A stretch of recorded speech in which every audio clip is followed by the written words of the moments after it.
Bonjour, nous sommes dans la partie du dossier consacrée à la connectivité et réglage. Nous allons voir en premier temps la connectivité. Donc ici, nous allons voir toutes les possibilités qu'offre au niveau connexion avec le Bebop 2. Comme vous voyez sur la photo, diverses connexions sont possibles. Naturellement, au niveau configuration, ceci n'est pas la même chose. Donc je vais vous montrer en premier temps quand on utilise un iPhone, un iPad, une tablette, un smartphone. Donc dans ces cas-là, c'est identique. Vous utilisez à ce moment-là juste le Wi-Fi de vos appareils et qui va donc dans votre configuration Wi-Fi, vous allez retrouver votre Bebop 2 et vous allez simplement vous connecter via votre tablette, votre smartphone, votre iPhone, iPad directement sur le Bebop 2.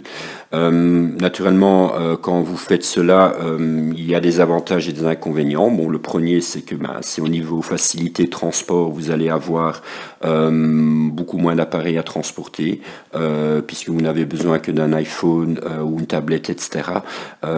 Toutes les commandes se feront via votre écran.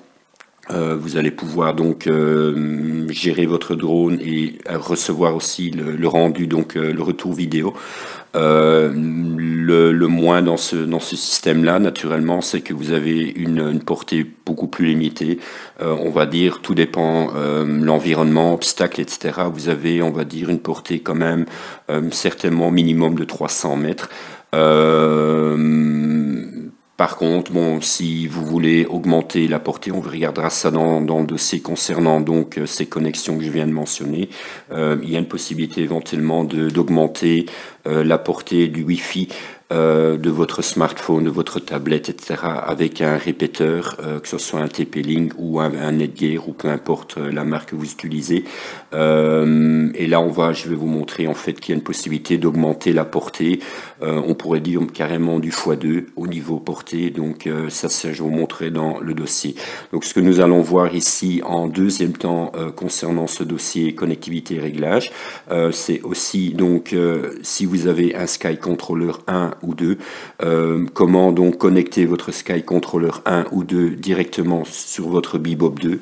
Pourquoi? La différence ici, c'est que votre Sky Controller utilise son propre Wi-Fi avec le Bebop. Donc il n'y a pas besoin d'utiliser le Wi-Fi de la tablette, du smartphone, de l'iPad, etc.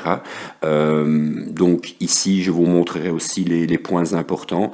La différence quand vous connectez votre Wi-Fi, donc vous utilisez le Wi-Fi du Sky Controller 1 ou 2 directement avec votre Bebop, c'est qu'en fait vous allez non seulement le Sky Controller a une antenne beaucoup plus puissante et vous allez augmenter la portée. Bon, ici pour le Sky Controller du 1 et le 2, on parle de 2 km. Donc voilà, quand nous parlons de ça, naturellement, tenez compte qu'on parle ici, dans des conditions optimales, tenez compte aussi de respecter la législation, c'est que voilà, chaque pays est différent, donc que ce soit la Belgique, la France ou autre pays, donc chaque pays a sa législation. Donc cette vidéo n'est pas le but d'inciter les personnes à augmenter leur portée ou de faire voyager leur drone sans aucun visuel. Mon but est de montrer les possibilités de connectivité et chacun naturellement est responsable de son drone et donc effectivement de l'utilisation de son drone. Voilà, et donc en troisième point donc du dossier, je remontrerai également donc la connectivité concernant le casque d'immersion. Donc en fait ici à ce moment-là, on n'utilise que le Sky Controller, le 1, le 2, le casque d'immersion et le Bebop. Et dans ces cas aussi, quand vous utilisez un Sky Controller avec le casque d'immersion ou sans le casque d'immersion, votre iPhone, votre iPad, votre tablette sera office d'écran. Donc en fait, vous allez en fait utiliser simplement pour un retour d'écran, un retour vidéo et aussi pour afficher toutes les données. Donc voilà, nous allons voir ça en plusieurs parties, les possibilités de connectivité. On se retrouve dans quelques instants.